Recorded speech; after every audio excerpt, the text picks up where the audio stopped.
Kisah Kiai dan Santri. Bagian 34. Repotnya kerja di Saudi.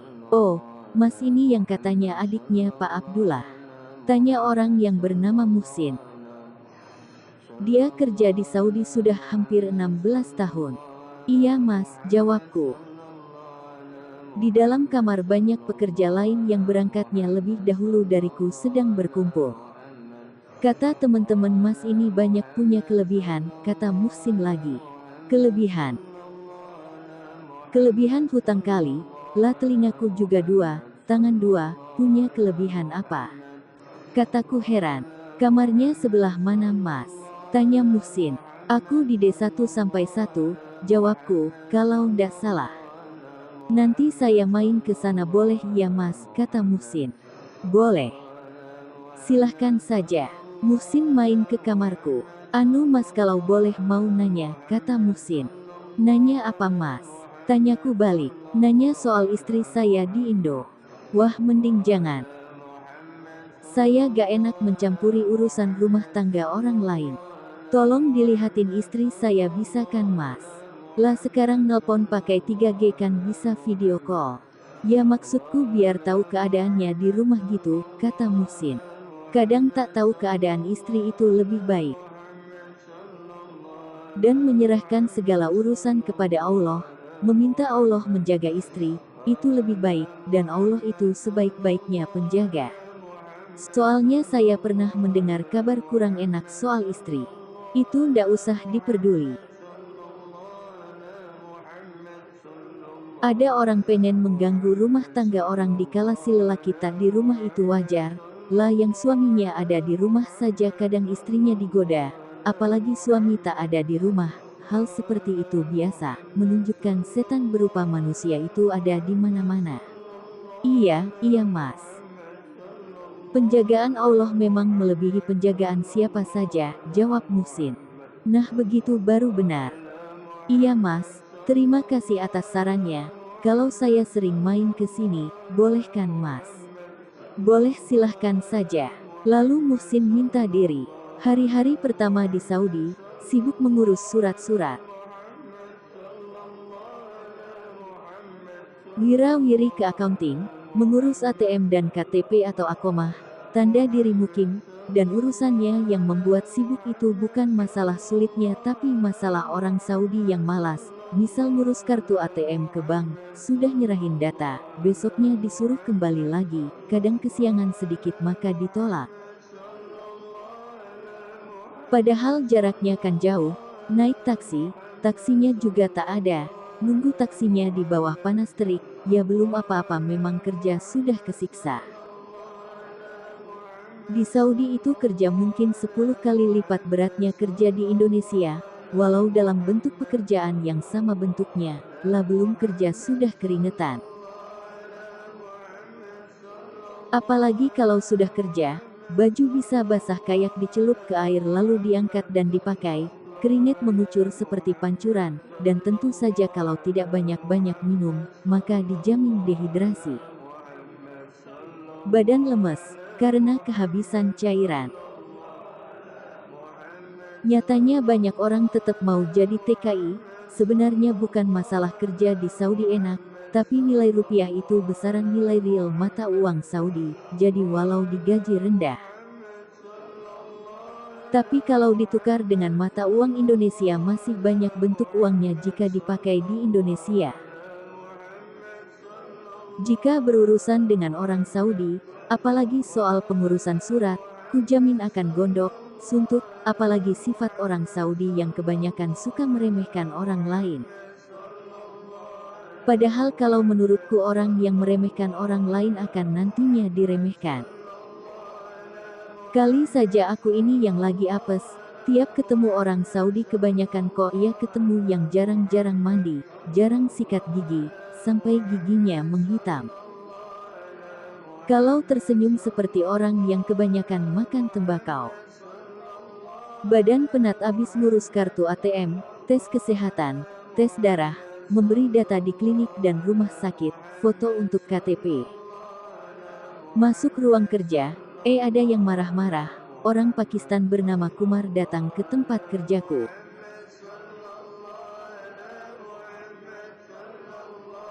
Aku sih gak ngerti bahasanya. Kalau pernah nonton film India, ya seperti itu bicaranya. Tangannya ke sana sini, lehernya geleng-geleng tak mau berhenti. Kumar bicara kalau melihat wajahnya dan sinar matanya juga bicaranya yang pakai gebrak meja. Aku yakin dia lagi marah, tapi aku heran juga. Kenapa dia bisa marah denganku? Sayang aku tak tahu dengan bahasanya. Apa dia salah orang ya? Atau mungkin aku dikira orang yang punya hutang sama dia. Mungkin lebih baik kalau bicara dengan bahasa India dia diterjemahkan dengan gambar. Misal kalau aku nyuri kucingnya, digambar orang membawa kabur kucing, bukankah lebih mudah dipahami? Untung Sarno masuk ke ruanganku. Karena mendengar ribut-ribut. Ada apa mas? Tanya Sarno yang masuk disertai orang India yang bekerja dengannya. Gak tahu mas Sarno, lah ini orang masuk-masuk ke ruanganku, langsung marah-marah. Gak tahu ini orang kesambet di mana, jelasku. Lalu orang India yang masuk dengan Sarno menanyakan masalah kenapa Kumar marah. Kemudian diterjemahkan ke bahasa Arab pada Sarno, dan Sarno mengucapkan dalam bahasa Jawa kepadaku. Jadi bicara dalam 3 bahasa. Orang ini, Kumar marah karena mas kerja di sini, ini kan ruangan kerja ayahnya, sekarang sedang dikirim ke pabrik baru, dan karena mas kerja di sini maka nantinya ayahnya Kumar akan dipecat, makanya dia marah-marah. Karena mas membuat ayahnya Kumar dipecat, jelas Sarno. Lalu ku jawab yang jawabanku diterjemahkan Sarno dalam bahasa Arab kepada orang India yang bernama Jabir lalu diterjemahkan dalam bahasa India kepada Kumar. Jadi proses 1-2 kata saja bicara jadi lama dan berbelit-belit.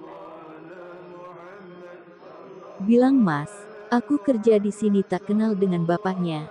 Apalagi satu sekolah, aku kan orang baru, penempatan kerja juga tergantung manajernya, soal bapak dia dipecat atau bukan itu bukan urusanku.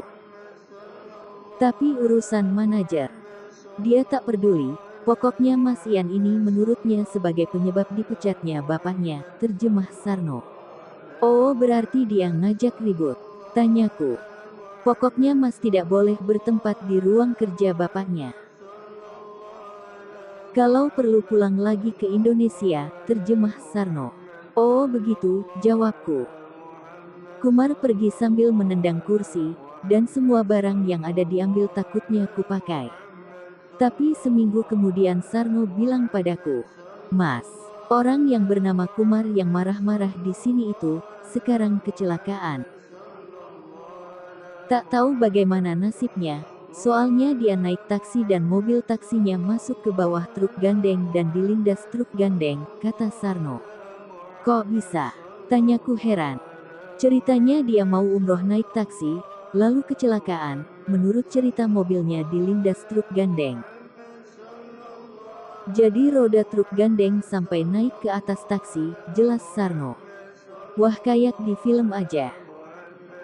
Kalau menurut cerita si Kumar lehernya patah, tak tahu mati apa masih hidup, tapi sekarang di rumah sakit, jelas Sarno. Sebagaimana biasa tiap malam Muhsin main ke kamarku. Mas, ada orang Indonesia yang ingin minta tolong, apa mas mau? Tanya Muhsin. Mana orangnya kok ndak kesini saja, kalau aku bisa menolong ya akan kuusahakan menolong, kalau aku tak mampu ya aku minta maaf, jawabku. Orangnya bukan bekerja di pabrik sini kok mas. Tapi bekerja di luar sini, jelas Muhsin. Ya suruh saja dia ke sini sendiri, lalu masalahnya apa, dia cerita, kalau aku bisa menolong, akan kuusahakan. Oh ya bagaimana soal istri saya mas, apa ndak bisa dilihat? Wah balik lagi ke istri sampean ndak ada masalah apa-apa, gini saja. Bagaimana kalau kukatakan di dalam sumur sampean ada belut putihnya, sampean percaya tidak? Tidak percaya. Makanya kalau ku bilang ada belut putihnya, aku bohong gak? Tanyaku. Ya kalau ada gak masuk akal juga. Soal bohong apa tidaknya kan perlu bukti, jawab Muhsin. Makanya segala sesuatu itu perlu bukti, jangan percaya dengan kata siapapun sebelum kita membuktikan sendiri. Allah saja berfirman, "Wa'budullaha hatta atiyakal yakin", jadi segala sesuatu itu harus yakin. Dan keyakinan itu ada karena ainul yakin, melihat dengan yakin, sebab melihat dengan mata kepala sendiri, bukan kata si A, atau kata si B, juga bukan karena kata saya, seperti saya mengatakan ada belut putih di sumurmu. Petik 2. Aku pernah masuk ke rumahmu tidak? Tanyaku pada Muhsin. Tidak pernah mas, jawab Muhsin pasti. Apalagi melihat sumurmu. Kira-kira pernah tidak? Tidak pernah mas, jawab Muhsin lagi. Berarti kataku mengatakan di dalam sumurmu ada belut putihnya mengada-adakan. Tanyaku lagi. Iya mas. Makanya jangan percaya, apalagi kamu bertanya soal istrimu padaku. Lebih-lebih hal pribadi lalu menyandarkan suatu jawaban dari orang yang tidak tahu permasalahan, itu namanya ngawur. Pagi-pagi Muhsin nelpon. Ada apa? Tanyaku. Istriku pas nimba di sumur, mendapatkan belut putih di timbanya, kata Muhsin. Lalu, kan berarti kata mas benar. Di sumurku ada belut putihnya, mas, saya dijadikan murid ya. Jadi murid saya itu berat, harus puasa, harus zikir, harus nurut sama kata guru. Gak apa-apa mas, saya siap. Ya kalau siap, silahkan saja. Ya nanti malam saya ke kamar mas. Bersambung. Bagian 35.